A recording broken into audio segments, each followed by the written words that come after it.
We're driving up to Springwood this morning to meet someone who made a decision that would terrify most people. She walked away from a stable job to buy a cafe she'd never run before. The crazy part? Her family didn't just support her decision, they restructured their own business to fund it.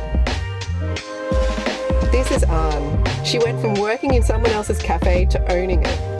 From following orders to making them. From dreaming about running her own business to actually doing it. But the story of how she got here, that'll change the way you think about taking risks. So how did you actually come to own the cafe? You were just working at Double. I was managing Double. I was working there for 7 years. And I bought it 7 years in. That's like 50 years in hospitality. Yeah. Pretty much equivalent to It is, absolutely. It's a 50 lifetime. years, so. That's where her family comes in. Her mum owns nail salons here in Sydney, and when Anne told her about the opportunity, she made a crazy decision. She helped her buy the cafe, not with the spare cash she had lying around. She restructured her own business to make it happen.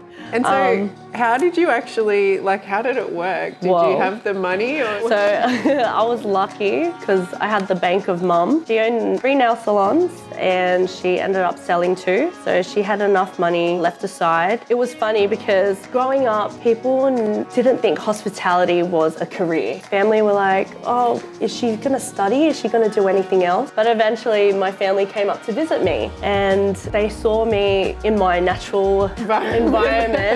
They were like, oh my gosh, she is actually good at her job. It was like, what do you mean? She saw how passionate I was about it and it was just a no-brainer. I can't imagine that conversation. Your daughter comes to you with this idea to buy a cafe in the mountains.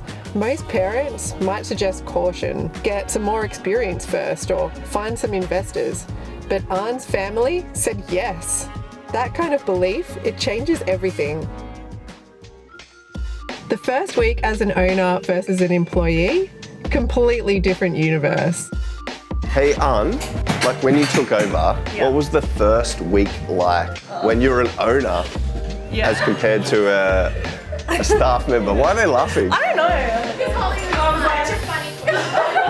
It was pretty scary. I was shooting bricks. I feel like I tried to not change a lot of the things at once because a lot of people are resistant to change. Leading up to the purchase of the business, I was already managing for quite a few years and I figured out what works for us, and what worked for us was scaling it down, and I really tried to work hard on the culture of the place. But somewhere in those chaotic first months, something clicked. 65 kilograms of coffee beans every single week. To put that into perspective, most neighbourhood cafes move maybe 10 to 15 kilos weekly. Some of the better ones might hit 25, but 65? That's some serious volume. So, 65, 70 kilos a week, right? Wait, that's a secret. No one knows. Okay, a lot of coffee. No, it's all right. So how many people a day coming in? People a day, let's say, we get roughly about, let's say 300 orders. That's a lot of energy walking through the doors and a lot of names to remember. I reckon we know about 98%. Yeah, 95%. Here's what most people don't understand about running a business in a place like Springwood. You cannot hide. Your reputation is built on hundreds of individual interactions, and every single one matters. Before coming to Springwood, I didn't even know that it existed really. But yeah, it's just a small town, a really close community. I feel like that's why businesses thrive here, because we want to support local and small businesses. Springwood wasn't really a destination suburb to shop at. Right. But now Springwood's kind of become a hub. The reason why we do actually work is because of the other businesses and all the other cafes that are on the street. If anything, I don't feel like they're my competition. I feel like, so we all are together to work with one another. If the other places didn't exist, people wouldn't come onto the street. They wouldn't know that we're here. Most small town businesses play it safe because of this pressure. Keep your head down, don't rock the boat, serve decent coffee, and hope that's enough. Anne took the opposite approach. She made her team the stars.